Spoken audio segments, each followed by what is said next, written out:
Greetings to all my friends on YouTube and Facebook and wherever else this video will be seen and shared. SaleenDriver once again, or if you know me by my original name, Dane, it's Dane again. Coming to you with another Things That Tick Me Off video. I believe this is number 4. Number 4. And I've got 5 more things written down here that have been known to tick me off. So let's just get right into it. I don't want to go, too long, but anyway, let's see. First thing is catalogs in the mail. Guys, it's 2020, and I know 2020 has been a miserable year up to this point. However, it's 2020. Catalogs in the mail should have gone the way of, buggies, horse-drawn carriages, film cameras. Although I guess there are a few of those still out there. Typewriters. I mean, come on. Who shops by catalog anymore? I mean, I'm still getting these inch thick tomes of stuff in my mailbox in 2020. I haven't bought anything out of a hardbound catalog in gotta be at least 10 years, probably even longer. Nobody buys from catalogs anymore. It's all done online now. And I'm no environmentalist wacko by any stretch of the imagination. I'm no tree hugger. But you are wasting paper, you are wasting ink, you are killing trees for no damn good reason. Stop cluttering my mailbox with your paper-bound crap. If I want to buy a pair of shoes or something from Land's End or LL Bean or God knows who, I will go to llbean.com or I will go to landsend.com or I will go to Amazon or I will go literally all over the internet. But why are you wasting money with catalogs? Hell, half the time I was buying from catalogs anyway. I would call them up and I would give them the catalog code and this code and that code, and I'd say I want to buy this, and the price has changed, or that's out of stock, or we discontinued that color, or whatever. So your catalog is obsolete the minute you print it. Whereas if you put it on the internet, you can update the website. This is assuming you guys have the brains to update your website and say, we added these colors, we discontinued this style, we've changed the price, it's on sale, you can change the page, and it magic. It changes instantaneously. Stop with the catalogs. It's annoying, it's wasteful, and you're cluttering up my mailbox and my recycling bin. Stop it. There's an idea for ticks me off number 5 is recycling, but we'll go there some other time. Second thing, shippers. Those of you who are friends with me on Facebook know very well my constant and continual ravings against shippers, particularly the post office, a government-run organization that should have been privatized decades ago. It should have been sold off to UPS or FedEx, or split apart and sold half to one and half to the other, and get that thing out from under the government umbrella, because you're not doing it well. You suck at it. I have horror stories about packages through United States Postal Service, USPS, Post Office. I have horror stories that will literally convince you never to order from them or ship with them again. A prime example. I ordered a speaker cover, car stereo speaker grill from a place, a seller in Gainesville, Florida. I live in Sarasota, Florida. I don't think that's a secret anymore. That's about a 200-mile drive. I do it all the time. My kids do it all the time. It's an easy drive. It takes 2.5 hours if you're not trying hard. Hell, my record is 2 hours and 5 minutes.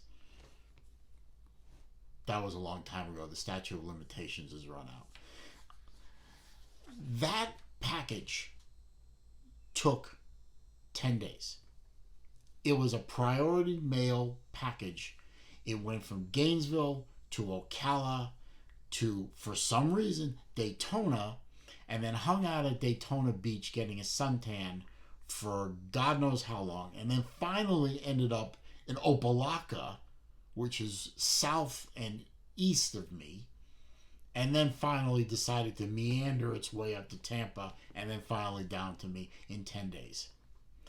Now, I did the math on what that was. I don't remember exactly, but that averaged out to less than 1 mile per hour. You have to be in a government position to be that grotesquely inefficient and keep your jobs. I had a package that originated in Dallas, Texas. Priority mail, 2 to 3 day ship time,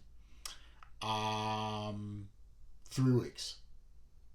That thing bounced around every conceivable major and minor city west of the Mississippi before it finally, the post office in their infinite generosity decided to send the thing down to Florida. It took 3 weeks. Last example with the post office is I collect die-cast cars. I have a good buddy up in South Dakota. He has a store up there. He gets die casts. I buy pretty much exclusively for him this particular line of die casts. He sent one out. It got 50 miles from his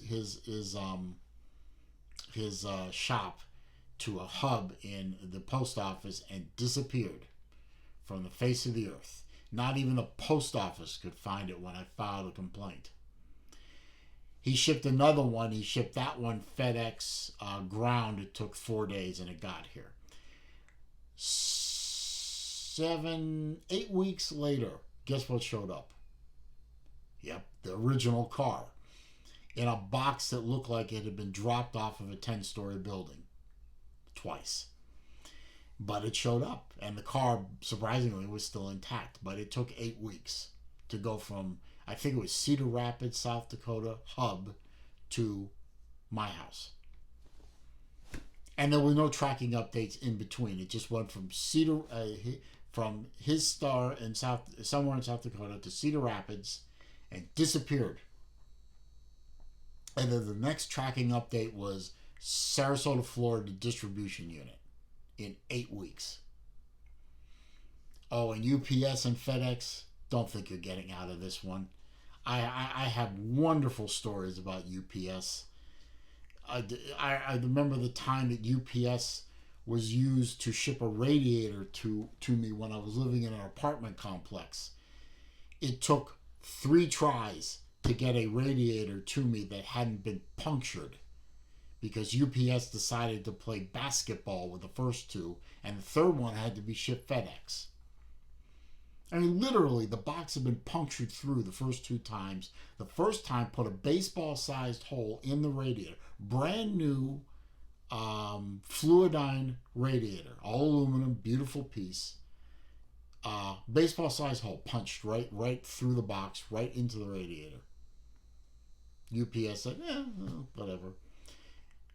Summit Racing, to their credit, shipped me another one and took care of filing the claims on all 3 occasions.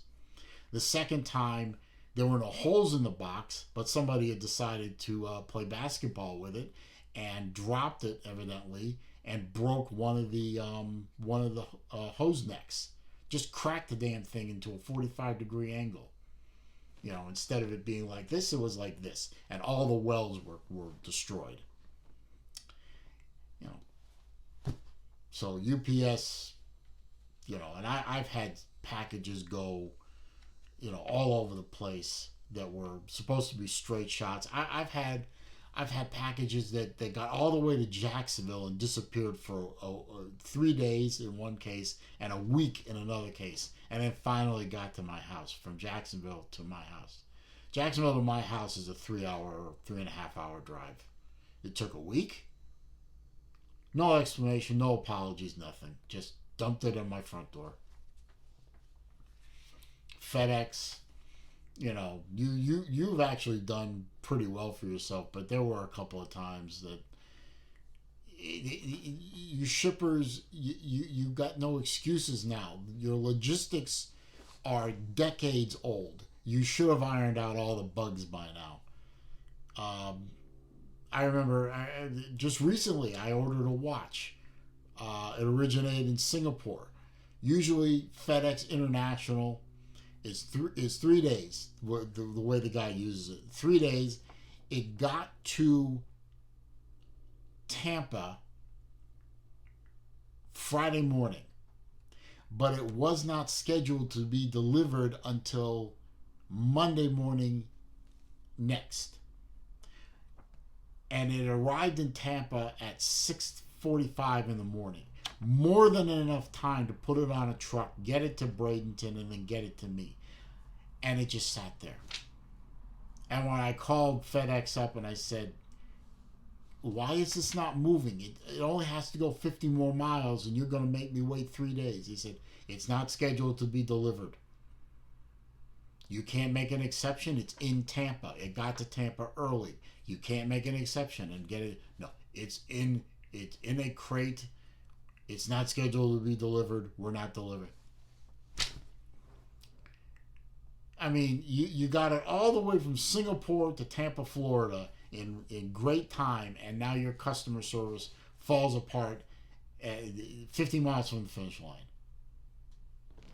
It really takes effort to be that stupid. You guys got to work on your shit, man. Come on. I expect that crap out of the post office because they're a government entity and they can't be fired, and you can't do anything about it because we're the government. We're here to hurt you. But UPS and FedEx, I expect a lot better out of you. You need to work on your shit. Third thing, militant vegans and vegetarians. Now, I got no problem with, things like this. You want to eat what you want to eat, sleep with who you want to sleep with, live where you want to live, work where you want to work. I don't have problems with these things. However, when you start cramming your shit down my throat and making me feel inferior because you're militant about your little thing, that's when I part company with you. And militant vegetarians and vegans are some of the worst. I mean, okay, you don't want to eat meat. You don't want to eat chicken. You don't want to eat fish. You don't want to eat pork. You want to live that lifestyle. As we say in Yiddish, lazem leden. Mazel tov. Live your life. Enjoy yourselves. You want to eat tofu. You want to eat soybeans. You want to eat vegetables.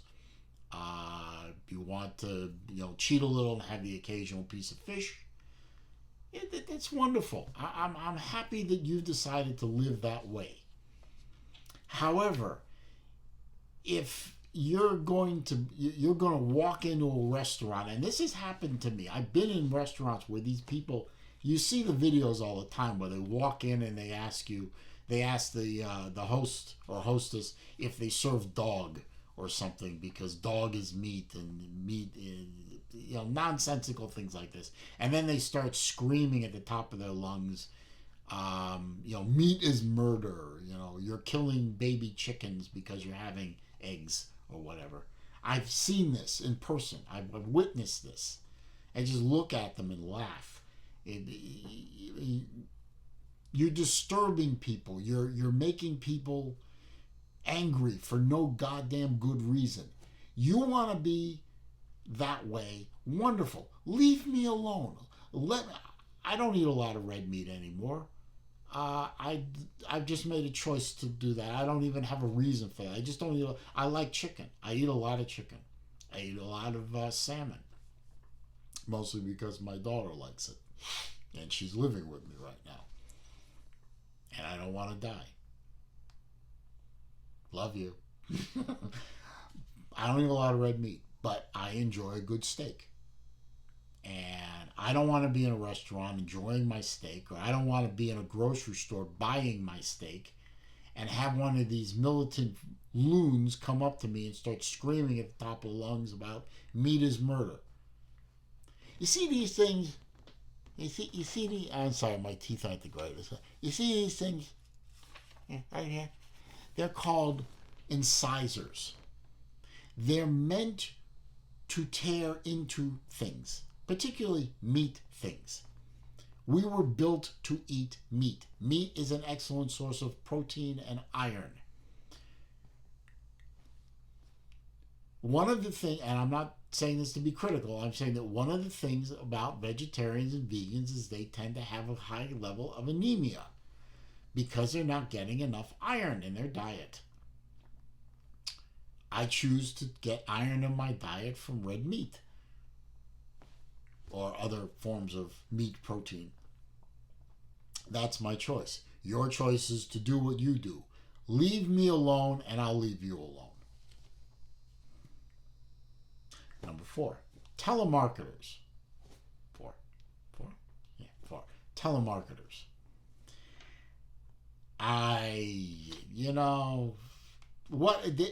There's almost nothing more to be said about this particular way of making a living. I mean, if you want to make a living being thought of on the same level as dentists and politicians and used car salespeople, good on you. You got the guts to, rapid dial numbers and try and sell people car warranty extensions and encyclopedias or whatever the hell else they sell on telemarketing now. Insurance, what's that thing? Timeshares, things like that. Good on you. You got more tolerance and patience than I do, because I couldn't do that job.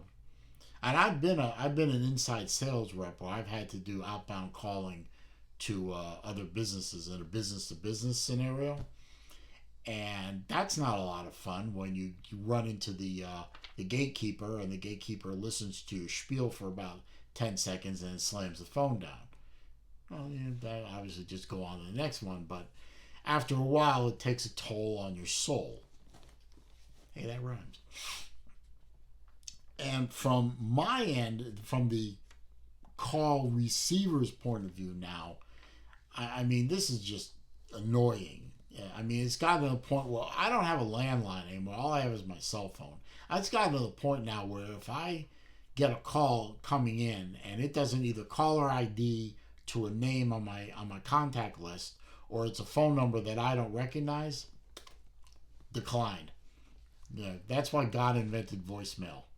And if you're, somebody I need to talk to, you'll leave me a voicemail. And if you're one of these telemarketing weenies, you won't leave a message. You'll just go on. But telemarketing, now, I don't know why people even bother. I mean, I guess you're hoping for that 1 in 100 or 1 in 200 caller that answers the phone and you can sell them something. And I guess that makes the whole thing worthwhile. But telemarketing is not cheap. I mean, all the technology and all the stuff and the salary you have to pay to do telemarketing. Is it really worth it for that 1 in 100 potential sale? And maybe 1 in 100 answers the phone, but maybe only 1 in 1,000 actually buys your shit. So why are you doing it? Just stop. You're wasting everybody's time. And you're making people angry for no reason, and you're making the telemarketers feel this big. So stop it already. It's worthless. It's ridiculous. In the 21st century, telemarketing should have gone the way of the dodo bird. It should have gone the way of the 900 numbers. Pathetic. And finally, number 5, politicians. Oh, I'm going to catch flack. I'm probably going to catch flack for the vegan thing anyway, but I'll probably catch flack for this one too. Now, I make no secret of the fact that I am a conservative / libertarian. If there was a way for me to register other than Republican, I would. But in the state of Florida, you can't register as anything but either Democrat, Republican, or Independent. So now in the past elections, I have actually voted Libertarian because I had found the two major party candidates to be worthless. But I am no fan of pretty much any politician on either side of the political spectrum. I am certainly no fan of any Democrat that's currently serving that I can think of. And I am no fan of pretty much every Republican, with the possible exception of maybe 3 or 4 people. And that does not include my congressman, who I think is a Republican in name only moron, and my 2 senators, one of which I don't like because I think he's betrayed us, and the other one, it is what it is. It was better than the last one. Anyway, I think all politicians are scum. I mean, you're. I don't think any politician is able to tell the truth or speak plainly, even if you held a gun to their head. Most of them are relatively stupid. I mean, they know the congressional legislative process well enough. I mean, some of them have been in Congress or the Senate for 30, 40, and in some cases near 50 years. They know the process inside and out, so they're brilliant as far as manipulating the system. But when you actually get them to try and speak, especially off teleprompter, they're morons. You can tell them more. They don't have the ability to answer a question with a straight answer.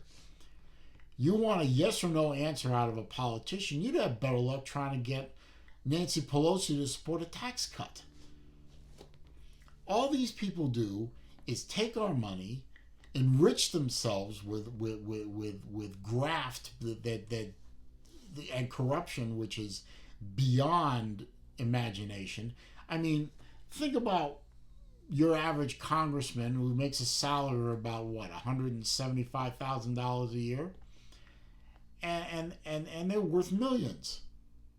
How do you become a millionaire on a $175,000 a year salary? How do you, with a straight face, sell or buy stocks or investments related to the committee that you serve on? You buy stocks maybe hours or days before a new government contract is announced, or you sell off your investments hours or days before a spending cut or a cancellation is announced, or a new regulation that will hurt a group of or an industry. And you look at a camera with a straight face and say, I mean, how do you do that?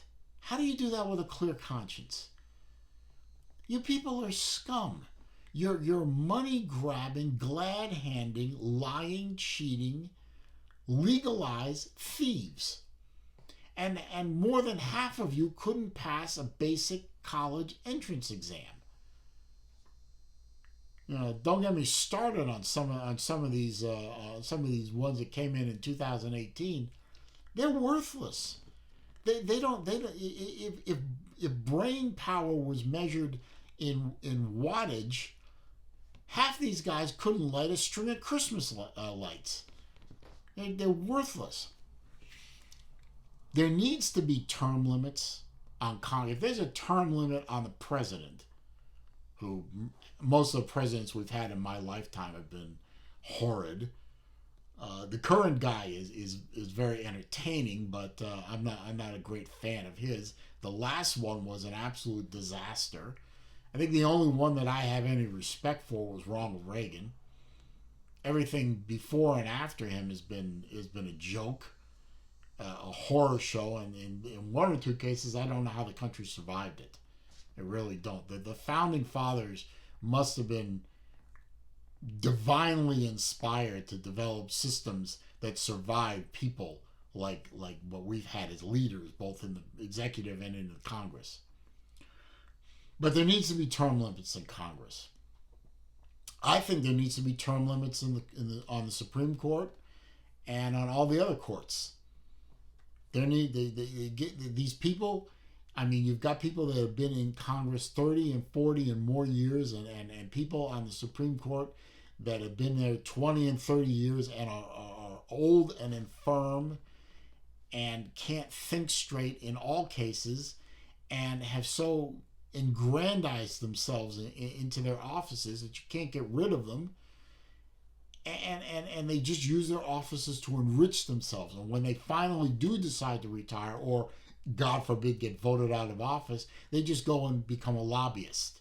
There needs to be rules against that too. Maybe a 5-year waiting period before a former congressman or senator can become a lobbyist. There needs to be major reform in our political system. There needs to be term limits. There needs to be rules against all